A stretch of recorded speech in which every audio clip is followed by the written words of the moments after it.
And so when the doctor said, take 4 of these pills, Franco will say, well, what does he know? I'm going to just take 2. The passing of Franco shocked us all, but what most shocked us was the reveal that Arnold knows about the real reason behind Franco's passing. Let's dive into this. An era, Arnold and Francos. Arnold Schwarzenegger mourned the loss of his best friend and said goodbye in a tearful tribute. The actor poured his heart out, sharing with fans the special bond he had with former Mr. Olympia, Franco Columbu. Columbu was a longtime friend of Schwarzenegger's, and they appeared together in the bodybuilding classic documentary Pumping Iron back in 1977. In the tribute, he said, "You've heard me say that I don't like when people call me a self-made man. You've even heard me say that you're part of the reason I could never accept that label. But I wanted you to know why. From the minute we met in Munich, you were my partner in crime. We pushed each other, we competed with each other, and we laughed at every moment along the way." Columbu, who frequently showed off his strength by, for example, blowing up a hot water bottle orally until it burst or lifting a car, became one of Schwarzenegger's closest friends and later training partner after first meeting at a competition in 1965. Sharing a collection of photos from their adventures over the years, Schwarzenegger says he thrived with Franco by his side. After Schwarzenegger retired from bodybuilding in 1976, Columbu becomes Mr. Olympia, a title which Schwarzenegger earned after coming out of retirement in 1980 and which Columbu won back in 1981. In 1986, he served as Schwarzenegger's best man at his wedding to Maria Shriver. He later went on to appear in the Schwarzenegger films The Terminator, The Running Man, and Conan the Barbarian, and also had a small role in Big Top Pee-wee. Upon his retirement, Columbu became a licensed chiropractor and maintained a practice in Los Angeles for several years. In the tribute, Arnold continued, "When I finally got to America, I was alone. I'd left my family, my country, my whole life behind. So when I asked Joe Weider to bring you to train with me, it was because I knew I wasn't the same without my best friend. I could thrive without money, without my parents, but I couldn't thrive without you." The former California governor said he was devastated over the news of his passing, but so grateful for the 54 years of friendship and joy we shared. Remembering everything from chess games, meals, and life lessons, Schwarzenegger said, "We did it all together. My life was more fun, more colorful, and more complete because of you. I will always miss you, but I'll also know that a part of you lives on in me, in Debbie, in Maria, and in the millions of people you inspired every day you lived." Schwarzenegger also promised he'll be there for Franco's family and ended his post with the following sentiment: "I love you, Franco. I will always remember the joy you brought to my life, the advice you gave me, and the twinkle in your eye that never disappeared. You were my best friend." Franco's passing. Columbu's sad passing was first reported by multiple sources in his homeland. Columbu had lived since the 1970s in Los Angeles. The preface of his book, Franco Columbu's Complete Book of Bodybuilding, reads, "Nobody embodies the American dream better than Franco Columbu. During his career, Columbu won Mr. Olympia, Mr. Universe, Mr. World, Mr. International, Mr. Europe, and Mr. Italy. In 2009, Columbu was awarded the Arnold Classic Lifetime Achievement Award.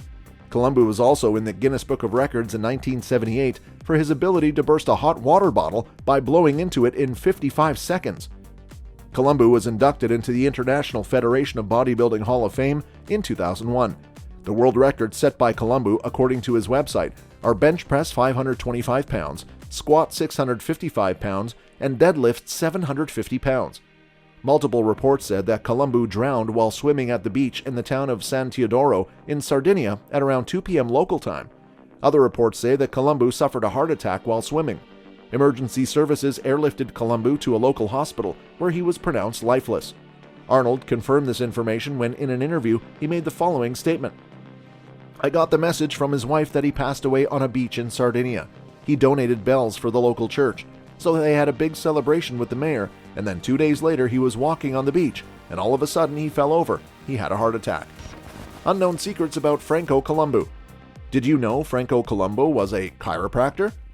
Columbu left his hometown of Ololai in Sardinia in the 1960s to go and work in Munich, Germany as a bricklayer. Fellow bodybuilder Phil Layden referred to Columbu as a very good Italian mason. During this time, Columbu began training as a boxer where he first met Schwarzenegger. In the 1970s, the pair decided to move to Los Angeles together, according to a bio on Columbu's website.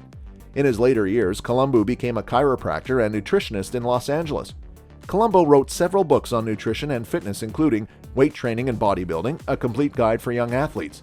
He attained his qualifications at Cleveland Chiropractic College in 1977. In 2006, Columbu was appointed to the State Board of Chiropractic Examiners in California by Arnold Schwarzenegger. In a press release, Columbu said that his approach to those suffering from injuries was to get back into training exercise quickly. The common approach was non-activity. Columbu married his wife Deborah in 1990, with whom he had his only child Maria. Prior to that, Columbu had been married to a fellow chiropractor named Anita Sanangelo. According to one story, Anita first spied Columbu in a bodybuilding magazine and yelled, oh God, I have to meet him." Anita was featured in the sequel Pumping Iron 2. The couple divorced sometime between 1986 and 1990. Another less-known fact about Franco is the gruesome injury he suffered on live television. In 1977, Columbu, then 24, was competing in the World's Strongest Man on CBS. A little over 3 seconds into the race that involved carrying a refrigerator on his back, Columbu stumbled to the ground with his legs appearing to buckle under the weight.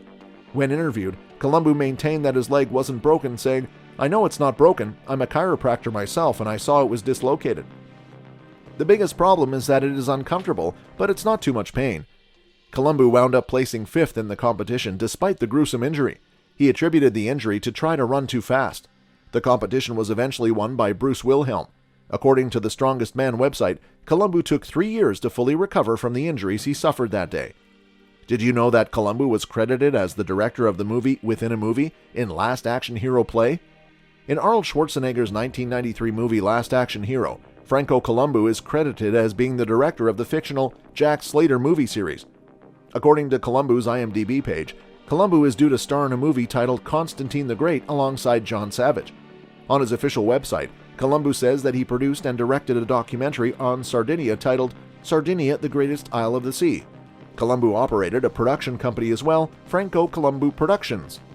Another fun fact about the bodybuilding legend and his best friend is that Franco and Arnold appeared headless on an album cover. In December 1974, the rock band Grand Funk Railroad was kind of a big deal, having scored a #1 hit, We're an American Band, the year before. They released the double album All the Girls in the World Beware, which cracked the Billboard Top 10 and spawned singles that rose to #3 and #4. On the album's cover were the bodies of Arnold and Franco, orange trunks, with the hairy heads of the band's 4 members superimposed on them. A man of hidden talents. Lastly, Franco was a man of many hidden talents. He held a unique world record. In 1978, Franco went into the Guinness Book of World Records for blowing up a hot water bottle until it exploded in 55 seconds. He regularly performed heavy breathing at exhibitions, even as late as 2007, and famously in Pumping Iron. The current record is a scant 6.52 seconds. He is even the great man behind Rocky. That's right, Franco trained Rocky. From the late 70s to the mid-80s, Sylvester Stallone relied on Franco Columbu for workout and diet advice. For Rocky II in 1979, they were training partners as the Italian stallion tried to keep up with the Sardinian strongman set for set. I had to charge Sly a good amount for the training because he wanted to train full out, just as if we were preparing for the Mr. Olympia contest, Columbu remembered. That meant 2 workouts a day, 6 days a week. I had to drop almost everything else in order to concentrate on getting him in the best shape of his life. As news of Columbu's sad passing spreads, many in the bodybuilding world have taken to social media to mourn his passing. While the mayor of Columbu's hometown Olalai told La Repubblica, "Franco's death is very painful news for us. He was Olalai's ambassador to the world." The mayor said that Columbu would regularly come to his homeland for 3 weeks between August and September. That's all for this video, folks. See you another time.